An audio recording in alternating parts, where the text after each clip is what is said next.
guys, welcome back to the channel. It's Coffee Joe, and today's video is about the London-based rap duo Krept Konan and how they have overcome struggles in their career and rose to fame, and also their business ventures. If you enjoy these types of videos, like, comment, share and subscribe. Let's get on with the video.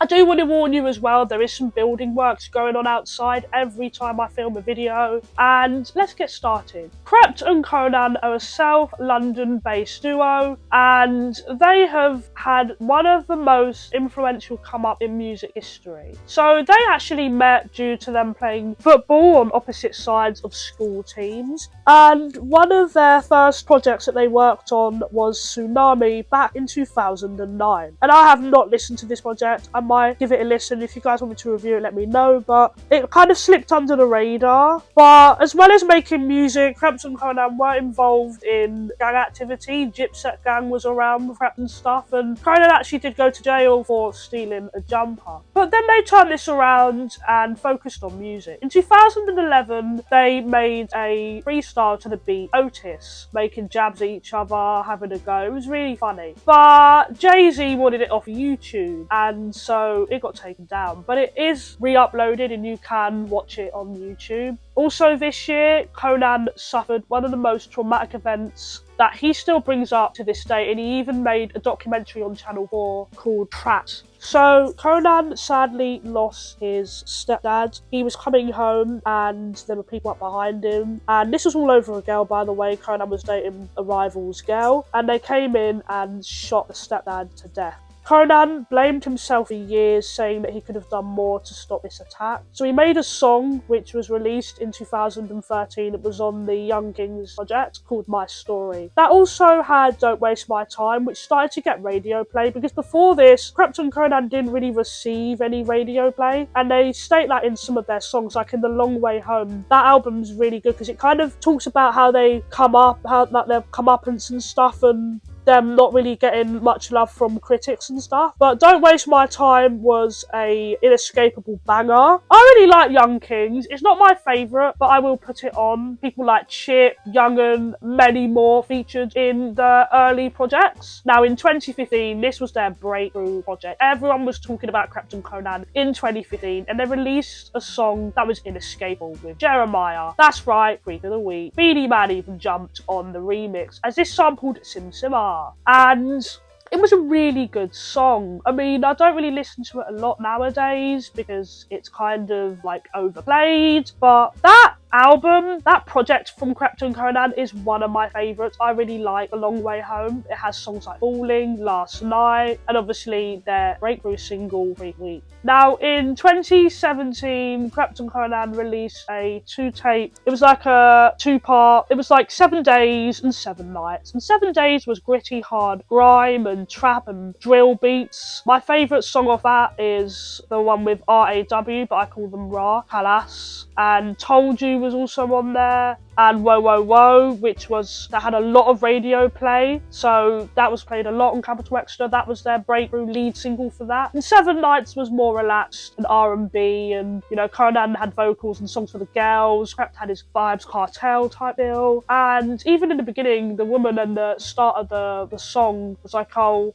can we move away from all this shouting stuff? And then it just all, I really like One More Time. That's my favourite of the project. It's just so good. Now in 2018, they jumped on the Air Force remix with Dig That, and that got a lot of traction. They've jumped on plenty of remixes. A few years prior to releasing the Air Force remix with Dig That, they jumped on Robbery with Abracadabra, and trust me, I like those. Krept is this, Krept is that, Krept is clapped, and then Konan comes in. It's just so good. But this is where things start to take a dark turn, because in 2019, their career would get set back for the worse. Now in 2019, sadly, Cadet passed away, and they were a fellow rapper and Krept's cousin with songs like Advice. And Cadet is the underrated legend of one of the most influential rappers come out of the UK. And Krept paid homage to Cadet by releasing the song Last Letter to Cadet, and you can hear like at the end of his speech he starts to cry and he can't talk. He wrote this letter and he just can't go on. Lots of rappers like Dino and others gathered round to you know. But did Krept and Konan let this hold them back? No, they continued, and that's what I like about them. No matter what sets them back, they continue to move on, and they don't give up. This is why in 2019, their breakthrough single, Krept Konan, which was a promotional work for their shop that they opened up in Croydon, their restaurant, which had starters, mains and desserts, as well as cocktails. I've been there before. I went there in 2020, and trust me, it was alright. So I can understand why it did close, but we'll get to that later on in the video. Now in 2019, they were working on their project. They released I Spy with Hey Rap and Heady 1. This project was Revenge is Sweet.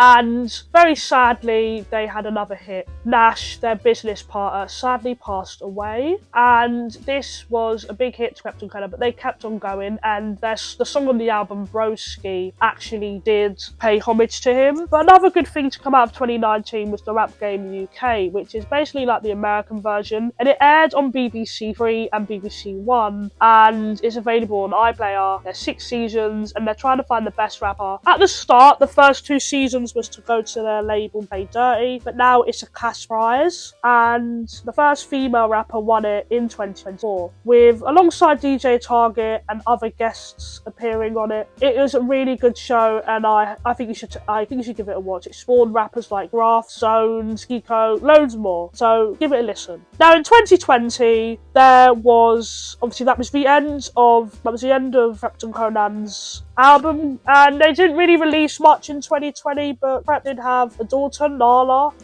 and Nala's baby, the brand, they've got that going. That's another good thing to come out of their career. Now they did release a song called We Are England for the Euros, and then they kind of went quiet again, but then they made a song with Abracadabra called That Way and Back Row G and more on the remix, and then in 2022 they teamed up with Russ for High Seas. Then they were quite silent in 2023. 2024 they were putting out songs like obviously Krept did Last Night in Kingston. Konan did Last Night in Kingston. Oh, I love their Last Night series. There's Last Night in LA, Last Night in Lagos. Amazing. And Konan actually made a song for his biological dad, and it was Delroy's son. It was quite good. So now we move on into 2025, that album and stuff, which I'm going to say it was a bit of a disappointment. I'm probably going to get a lot of hate, but compared to all their last albums like Revenge is Sweet and Long Way Home, it's my least favourite. I don't really listen to it. I like some of the songs on there, but the rest are just, I don't know, all the beats sound the same, and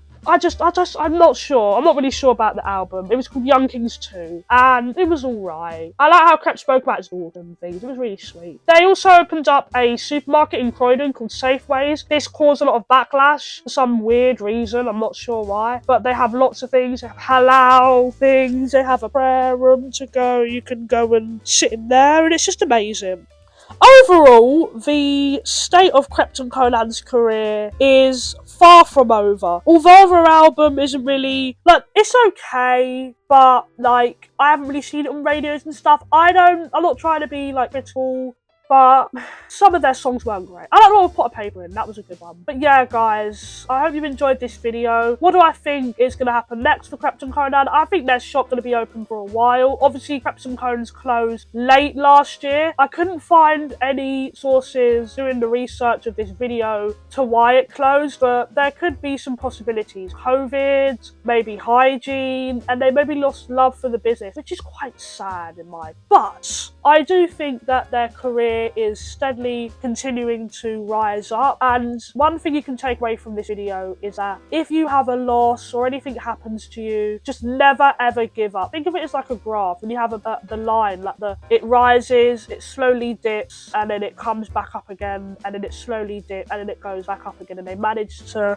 have emotional songs that resonate with fans. But I'm going to end the video. Like, comment, share and subscribe, and I hope you enjoy these talking based videos. I know a lot of you do enjoy them. What would you like me to cover next month? Because I'm trying to do them once a month. Like, comment, share and subscribe. If you want me to talk about blindness, then feel free, comment down below some questions, and if you've watched all the way through, comment a red heart. Take care, and I'll see you very soon in another video. Bye.